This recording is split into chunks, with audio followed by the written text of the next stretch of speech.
Gold trusted gold buyers మీరు తాకట్టు పెట్టిన బంగారాన్ని విడిపించి ఈ రోజు ఉన్న మార్కెట్ ధరకు కొనబడను. స్పా సెంటర్ల ముసుగులో వ్యభిచారం చేస్తే గనుక ఉపేక్షించలేదు, కఠినంగా శిక్ష ఉంటుంది అంటున్నారు విశాఖ నగర పోలీస్ కమిషనర్ శంకబ్రత బగ్జీ గారు. ఇప్పటికే నగరంలో గుర్తించినటువంటి స్పా సెంటర్లలో ఏవైతే అడ్డగోలు వ్యవహారాలు నడుస్తున్నాయో వాటిపైన పెద్ద ఎత్తున ఫోకస్ పెట్టాం, రైడ్స్ కూడా జరుగుతున్నాయి అంటున్నారు. నిన్న నైట్ కూడా ఒక స్పా సెంటర్ మీద రైడ్ చేయడం జరిగింది, కొంతమందిని అదుపులోనికి కూడా తీసుకున్నారు. పూర్తి వివరాలు అడిగి తెలుసుకుందాం సిపి గారిని అడిగి. సార్, ఇప్పటికే స్పా సెంటర్స్ అనేది ఇది ఓపెన్ బిజినెస్ లా మారిపోయింది, ఓపెన్ అడ్వర్టైజ్మెంట్ ఇస్తా ఉన్నారు, బిజినెస్ చేసుకుంటున్నాం అనుకుంటున్నారు, కానీ చాలా మంది యువతులు ఆ వలలో చిక్కుకుంటున్నారు. సార్ ఏంటి సార్ అసలు ఎన్ని స్పా సెంటర్స్ ఉన్నాయి వైజాగ్? ఇప్పుడు వైజాగ్లో నేను వచ్చిన తర్వాత కొన్ని కొత్త స్పా సెంటర్స్ ఓపెన్ అయినాయి, ఇంతకుముందు పాత సెంటర్స్ కూడా ఉన్నాయి. అందులో కొన్ని స్పా సెంటర్స్ లీగల్గా బిజినెస్ నడుపుతున్నారండి, అక్కడ ఎటువంటి సమస్య లేదు. కానీ నా దృష్టికి వచ్చింది 4-5 స్పా సెంటర్స్ ఓపెన్గా అడ్వర్టైజ్ చేస్తున్నారండి. మేము ఇక్కడికి వస్తే క్రాస్ మసాజింగ్ జరుగుతుంది, మీరు బాగా ఎంజాయ్ చేసుకోవచ్చు. ఆ యువత అందుకే ఆ అడ్వర్టైజ్మెంట్ చదివి అక్కడికి వెళ్తున్నారండి. కానీ మేము కూడా అడ్వర్టైజ్మెంట్ చదువుతున్నాం, మా బృందాన్ని కూడా పంపిస్తున్నాం, కాబట్టి వాళ్ళు దొరికిపోతున్నారు. అందుకే మేము చెప్తున్నాం, ఆల్ స్పా సెంటర్ నిర్వాహకులందరికీ హెచ్చరిస్తున్నాం, లీగల్గా బిజినెస్ జరపండి, మేము మీకు సహకరిస్తాం. అసాంఘిక కార్యకలాపాలు చేస్తే, స్పా ముసుగులో వ్యభిచారం నడిపితే అందరూ అరెస్ట్ అయిపోతారు, ప్రిమైసెస్ సీల్ చేయడం జరుగుతుంది, మీ కోర్టు చుట్టూ లైఫ్ అంతా తిరగాల్సి వస్తుంది. ఇది ఐటీపీ యాక్ట్ ప్రొవిజన్స్, చాలా స్ట్రింజెంట్ ప్రొవిజన్స్. కాబట్టి దయచేసి ఇక్కడ మంచి ఉద్యోగం ఉంది అని హామీ ఇస్తూ వేరే రాష్ట్రం నుండి లేడీస్ని పిలిపించి వాళ్ళ మీద బలవంతం చేసి ఈ పని చేయమని చెప్పకూడదు. ఎందుకంటే ఆర్గనైజర్స్కి చాలా స్ట్రిక్ట్ పనిష్మెంట్ ఉంది. స్పా సెంటర్స్ అందరూ జాగ్రత్తగా పనిచేయాలి, మా నిఘా 24/7 ఉంది. ఆకస్మికంగా దాడులు చేస్తాం, మీకు తెలియజేయకుండా మీరు అందరూ దొరికిపోతారు. అందుకే దయచేసి నిబంధనలు పాటించండి, చట్టం ప్రకారం పనిచేయండి, మీకు ఇబ్బంది లేకుండా మేము చూస్తాం. సార్, స్పా సెంటర్స్కి నిబంధనలు అంటే ఏమి ఇచ్చారు? టైమింగ్స్ కావచ్చు, స్టాఫ్ కావచ్చు, అక్కడ ఉన్నటువంటి ఎన్విరాన్మెంట్ అంబియన్స్ కూడా చాలా డార్క్గా పెట్టడం, ఇవన్నీ నడుస్తూ ఉన్నాయి. ఏంటి సార్, ఎలాంటి నిబంధనలు పాటించాలి వాళ్ళు? ఇప్పుడు స్పా వచ్చేసి ఒక బిజినెస్ కాబట్టి వాళ్ళు ట్రేడ్ లైసెన్స్ తీసుకుంటారండి. అదే మాదిరిగా ఫైర్ సేఫ్టీ డిపార్ట్మెంట్ నుండి ఎన్ఓసి తీసుకోవాలి, కాబట్టి ఫైర్ సేఫ్టీ ప్రికాషన్స్ వాళ్ళు పాటించాలి.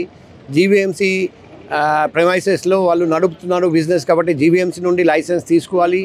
రకరకాల లైసెన్సెస్, పర్మిట్స్ వాళ్ళు తీసుకోవాలి. మేము వచ్చిన తర్వాత కొత్తలో రేట్ చేసిన తర్వాత చాలా సెంటర్స్లో చాలా అవకతవకలు ఉన్నాయని గుర్తించి వాళ్లకు తెలియజేసాము, నోటీస్ పంపడం జరిగింది. కానీ అటువంటి తప్పులు మనం రెక్టిఫై చేసుకోవచ్చు. నేరం చేస్తే మాత్రం, క్రాస్ మెసేజింగ్ చేస్తే మాత్రం జైలు శిక్ష తప్పదు. సార్, స్పా సెంటర్స్ పైన ఇప్పటి వరకు వచ్చిన కంప్లైంట్స్ ఏవైతే ఉన్నాయో పబ్లిక్ ఇస్తున్నారా సార్, లేకపోతే ఇతర ప్రాంతాల నుంచి ఉపాధి కోసం వచ్చి స్పా సెంటర్లో పనిచేస్తున్న వాళ్ళపైన ఒత్తిడి చేసి ఈ రకమైన వ్యవహారాలు చేయిస్తున్నారు కాబట్టి ఆ బాధితులు మీకు కంప్లైంట్ ఇస్తున్నారు? ఇప్పుడు 2 రకాల కంప్లైంట్స్ వస్తున్నాయి. రీసెంట్గా ఒక సెలూన్, అక్కడ కూడా సెలూన్ ముసుగులో వ్యభిచారం నడుపుతున్నారని మాకు ఇన్ఫర్మేషన్ వస్తే అక్కడికి కూడా రేట్ పంపించి దాడి చేసి పట్టుకున్నాం. కాబట్టి స్పా సెంటర్ మాత్రమే కాదు, కొన్ని సెలూన్లో కూడా ఇలాగే వ్యభిచారం జరుగుతుందని మాకు ఇన్ఫర్మేషన్ ఉంది, అక్కడ కూడా మేము నిఘా పెట్టి ఉన్నాము.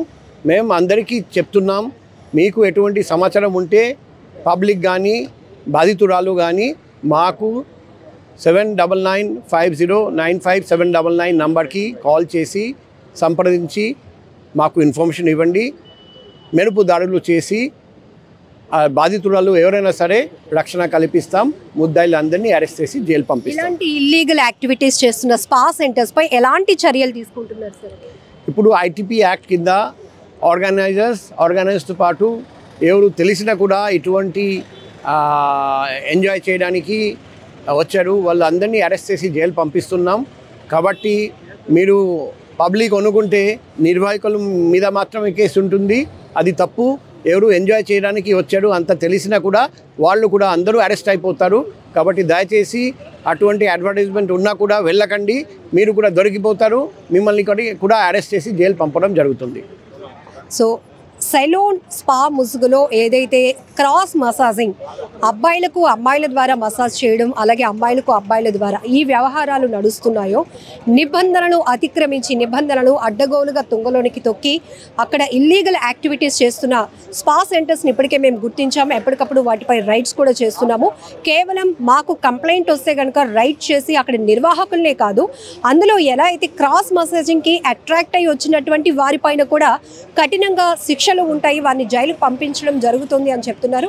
సో పబ్లిక్ ఎవరైనా కూడా మీరు ఉంటున్నటువంటి ప్రాంతాల్లో ఇలాంటి అడ్డగోలు వ్యవహారాలు చేస్తున్న స్పా సెంటర్స్ కానీ సెలూన్స్ కానీ ఉంటే మాకు మీరు ఇన్ఫర్మేషన్ ఇస్తే కనుక మేము కాన్ఫిడెన్షియల్గా దాన్ని ఉంచి వాటిపైన రైడ్స్ కూడా చేస్తాం. విశాఖ లాంటి బ్యూటిఫుల్ సిటీకి ఆ కల్చర్కి ఎక్కడ డ్యామేజ్ వచ్చినా కూడా మేము సహించం, ఉపేక్షించేది లేదు అంటున్నారు విశాఖ నగర పోలీస్ కమిషనర్. నిజంగా ప్రస్తుతం ఉన్నటువంటి సమాజం దేనికి ప్రయారిటీ ఇస్తుంది? ఆర్థిక సంబంధాల చుట్టూ మాత్రమే తిరుగుతుంది. మళ్ళీ ఎన్నికలంగానే చాలా విరక్తి కలుగుతాం. మంచి అనిపిస్తుంది కదా, లేడీస్ కూడా ఛాలెంజింగ్ జాబ్స్ చేసినప్పుడు చాలా బాగుంటది. ట్రాఫిక్ అసిస్టెంట్స్ గా నియమించిన ట్రాన్స్జెండర్స్ అందరితో సాల్యూట్ చేయించుకుంటున్నారు. ఫుడ్ డెలివరీ ఇవ్వటానికి వెళ్ళినటువంటి డెలివరీ బాయ్ అనిల్ పై కళ్ళ ముందు పెళ్ళండి